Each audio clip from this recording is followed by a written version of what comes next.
Most organizations don't fail eIDAS 2.0 because the regulation is impossible. They fail because they misrate it, over or underscope it, and miss key strategic choices. In this topic, we'll unpack those mistakes so you can avoid rework, delays, and unnecessary risk, and position eIDAS 2.0 as a real enabler, not just another burden. eIDAS 2.0 is not just another compliance box to tick. With eIDAS 1.0, many organizations treated it as a narrow legal update about electronic signatures and certificates. This time, it's different. eIDAS 2.0 introduces European digital identity wallets and a shared trust layer that can sit at the core of how you onboard customers, authorize transactions, and share data across borders. If your organization frames this as just IT or just legal, you will almost certainly miss its strategic impact and the opportunities it creates. When organizations struggle with eIDAS 2.0, it's rarely because the regulation is unworkable. It's usually because they fall into one of three traps. First, the IT trap. Treating eIDAS 2.0 as just another tech project. If it lives only in architecture diagrams and ticket backlogs, you miss its impact on products, risk, and customer journeys. Second, the silo trap.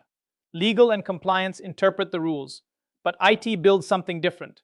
Without a shared view of obligations, assurance levels, and liabilities, you end up with compliant paper and non-compliant reality. Third, the value trap. Box-ticking compliance that adds friction and kills conversion. The real goal is trusted, low-friction experiences that meet regulation and make your services more attractive, not less. The first big pitfall is treating eIDAS 2.0 as a pure IT project. You tell IT, make us compliant, and everyone else steps back. From there, IT quite reasonably optimizes for infrastructure, security, and integration. But they're not accountable for conversion rates, revenue, or partner strategy. So key questions never get asked. Where in the customer journey will the wallet appear? How many extra clicks will this add? Can we use stronger identity to launch new products or enter new markets? What data can we share with partners in a trusted way? The result is a solution that passes audits but doesn't move the needle on growth, efficiency, or customer experience. eIDAS 2.0 only creates value when business, product, and compliance co-own the scope with IT. A more useful question than how fast can we comply is how far should we go right now? On one side, you have underscoping. Treating this as a narrow audit exercise, maybe adding qualified signatures and stopping there. That can look cheap today, but you'll pay for it when customers and regulators expect wallet interoperability and richer use cases. On the other side, you have overscoping, a bespoke, heavily engineered solution that locks you into vendors and designs before standards and national wallets have really settled.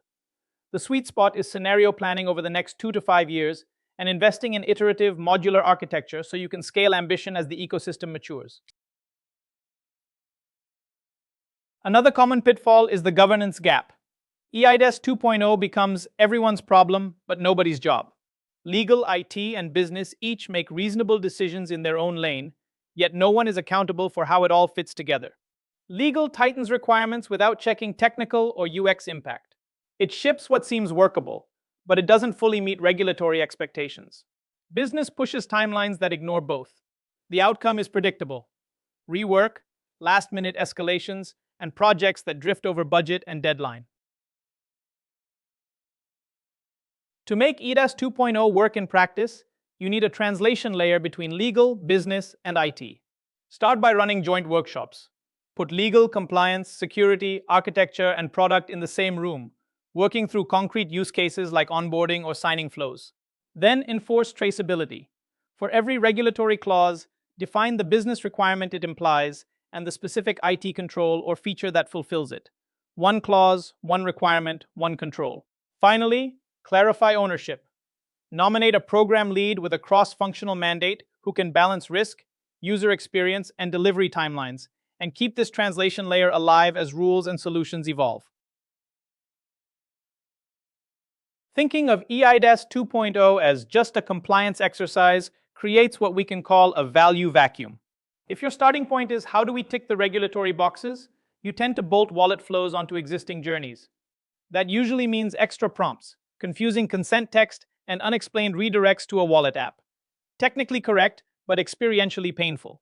Wallet-based journeys introduce completely new patterns for your users. they have to understand why they're being asked for attributes, what's shared, and what they get in return. If that value isn't crystal clear, people abandon the process. From a business perspective, a fully compliant but clunky eIDAS flow simply hands customers to the competitor that made trust easy and fast. If you treat eIDAS 2.0 as a box-ticking exercise, you'll pay the cost of compliance without capturing the upside. The real question is, how much value are you leaving on the table? Imagine onboarding in seconds, launching cross-border services faster, and signaling qualified trust as part of your brand. Those outcomes only appear when product teams actively own the experience, supported by compliance, not driven solely by it. Looking at your roadmap, you're really choosing between two kinds of next step. You need a technical deep dive if your use cases are high volume, high risk, or both. If you expect to act as a wallet provider or attribute provider, or if you're facing messy legacy integrations and PKI questions your architects struggle to answer. You need more of an enterprise strategy track if eIDAS 2.0 touches multiple member states, or if digital identity is becoming a core revenue or product enabler. Many organizations ultimately need both, but knowing which pressure is stronger helps you prioritize budget, staffing, and training. Think of eIDAS 2.0 as a chance for a strategic course correction, not just another regulation to get done. Start with scope. Decide where you want to be in 2 to 5 years. Are you aiming for minimal compliance or to use wallets and trust services as core building blocks in your products? That ambition will drive every roadmap choice. Then fix governance. You need legal, IT, security, and the business speaking a shared language. Create translation layers, simple decision criteria, shared risk models, and clear ownership so trade-offs are explicit and fast. Finally, focus on value. Start from the user journey and the business metric you want to move: conversion, fraud loss, cross-border reach. Then fit eIDAS controls around that.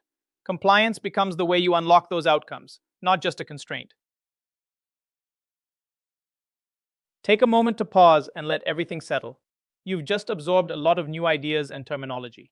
Before we continue in the next module, ask yourself one question. What is the single most important eIDAS 2.0 decision our organization must get right this year? Keep that answer in mind as we move on.